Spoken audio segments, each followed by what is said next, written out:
அலைஹி வஸல்லம் அவர்களை பற்றி நம்முடைய உள்ளத்திலே இருக்க வேண்டும். இந்த மஹப்பத்தின் மூலமாகத்தான் ரசூலுல்லாஹி ஸல்லல்லாஹு அலைஹி வஸல்லம் அவர்கள் இந்த உலகத்திற்கு வந்த நோக்கத்தை செயல்படுத்த முடியும். எதற்காக வேண்டி அவர்கள் வந்தார்களோ அது இந்த மஹப்பத்தின் அடிப்படையில் தான் செயல்படுத்த முடியும். எந்த அளவுக்கு நபி அவர்களுடைய மஹப்பத் இருக்க வேண்டும் என்பதற்கு ஒரு உதாரணம், மஜ்னூன் என்ற ஒருவன் லைலா என்ற ஒருத்தி மீது காதல் கொண்டான். வரலாறு தெரிந்தது, எல்லாருக்கும் தெரியும் லைலா மஜ்னூன் கதை. அந்த மஜ்னூன் இருக்கான அவனுக்கு பேரு கைஸ், உண்மையில அவனுடைய பேரு கைஸ். அவன் அந்த லைலாவின் மீது காதல் கொண்டதின் காரணமாக அவன் பருவம் அடைந்திருந்து மௌத்தாகிற வரைக்கும் லைலா லைலானே சுத்திக்கிட்டு, வேற எந்த வேலையும் செய்யல இந்த உலகத்துல. சாப்பிடுவான் லைலா லைலான்னு சொல்லிக்கிட்டே இருப்பான், தூங்குவான், அவ்வளவுதான், வேற எந்த வேலையும் செஞ்சது கிடையாது. அவனுக்கு மஜ்னூன், பைத்தியக்காரன் அப்படின்னு பேர் வச்சாங்க. இந்த சரித்திரமே அவருக்கு, இந்த உலகமே அவனுக்கு சேர்ந்து மஜ்னூன் பேர் வச்சிருச்சு. அவனுடைய தகப்பனாரு காபாவுக்கு போய் திரையை பிடிச்சுக்கிட்டு நான் சொல்ற மாதிரி நீ சொல்லு அப்படின்னா, யா அல்லாஹ் இந்த லைலாவினுடைய அந்த மஹப்பத்தை விட்டு என்னுடைய கல்வை நீ திருப்பி விடுவாயாக அப்படின்னு சொல்லுன்னு சொல்லி கொடுத்தாரு. இது கற்பனையான சம்பவம் அல்ல, உண்மையில் நடந்தது.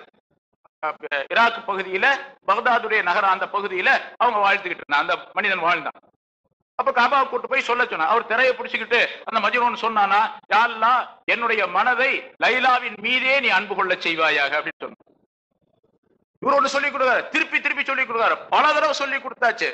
என்னடா நான் ஒண்ணு சொல்றேன் நீ ஒண்ணு சொல்றிய, திருப்பி வேற மாதிரி சொல்றிய, நான் சொல்ற மாதிரி சொல்ற, நான் என்ன பாவா பண்ணுவேன், நான் நீங்க சொல்ற மாதிரி தான் சொல்லணும்னு நினைக்கிறேன், ஆனா நாக்கு வர மாட்டேங்குது அப்படின்னு.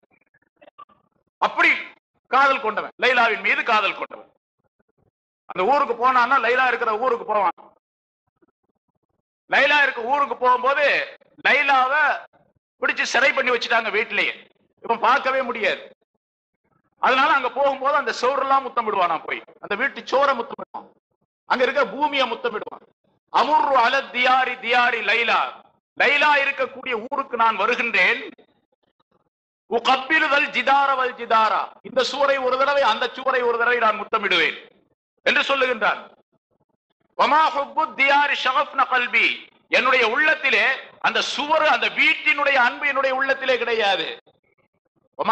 வமா ஹுப்பு தியாரி ஷகஃப்ன கல்பி வலாக்கின் ஹுப்பு மன் சகன தியார், வீட்டுக்குள்ளே இருக்கக்கூடிய என்னுடைய காதலுடைய அன்பு எனக்கு அந்த செவுத்த முத்தமிட சொல்லுது என்பதாக சொல்லி காட்டுகின்றான், பாடுகின்றான். அவ்வளவு அன்பு இருந்தது. அந்த அன்பு ரசூலுல்லாஹி ஸல்லல்லாஹு அலைஹி வஸல்லம் அவர்கள் மீது ஒவ்வொரு மூமினான மனிதருக்கு இருக்கணும். அவன் மௌத்தா போயிட்டான் மஜ்னூன், ஒரு பெரியார் அவனை கனவுல கண்டாரு. ஏன்பா நீ உலகத்துல ஒரு வேலையும் செய்யலையே, லைலாவின் மீது லைலா லைலான்ட்டு அவன் மீது காதல் கொண்டே இருந்த, எந்த வேலையும் செய்யல, அல்லாஹ் உன்னை என்ன செஞ்சான் அப்படின்னு, அல்லாஹ் என்ன மன்னிச்சிட்டா அப்படின்னு சொன்னாங்க. என்னப்பா இது ஆச்சரியமா இருக்கு, ஏன் மன்னிச்சான் உன்னைய, நீ ஒரு வேலையும் செய்யல, ஒரு அமலும் செய்யல, நல்லதும் செய்யல கெட்டதும் செய்யல, எதுவுமே செய்யலையே, உன்னை என்ன மன்னிச்சான் அப்படின்னு. இல்ல, ஞானவான்களுக்கு ஆஷிகீன்களுக்கு என்னை ஒரு முன்னுதாரணமாக அல்லாஹ் தஆலா ஆக்கி வச்சினா, அதனால என்ன மன்னிச்சிட்டான் என்று சொன்னான்.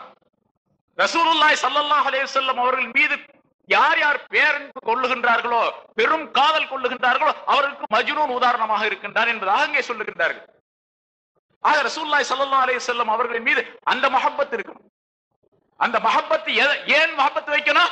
ஸல்லல்லாஹு அலைஹி வஸல்லம் அவர்கள் முன்னால் நாம் சொல்லியபடிக்கு இந்த உலகத்திற்கு ரூஹாக இருக்கின்றார்கள், அல்லாஹ் தஆலாவுடைய ஸிக்ருக்கு ரூஹாக இருக்கின்றார்கள். அவர்கள் எத்தனை வழிகளை காட்டி சென்றிருக்கிறார். அல்லாஹ் தஆலா ரஹ்மத்துல் லில் ஆலமீன் வமா அர்ஸல்னாக இல்லா ரஹ்மத்தல் லில் ஆலமீன், இந்த அகிலம் முழுவதற்கும் ரஹமத்தாகவே தவிர உம்மை நாம் அனுப்பவில்லை, ரஹமத்தாகத்தான் அனுப்பி இருக்கின்றோம் என்று உறுதியிட்டு அல்லாஹ் தஆலா சொல்லி காட்டுகின்றான். ஸல்லல்லாஹு அலைஹி வஸல்லம் அருட்பிழம்பாக இருந்தார்கள்.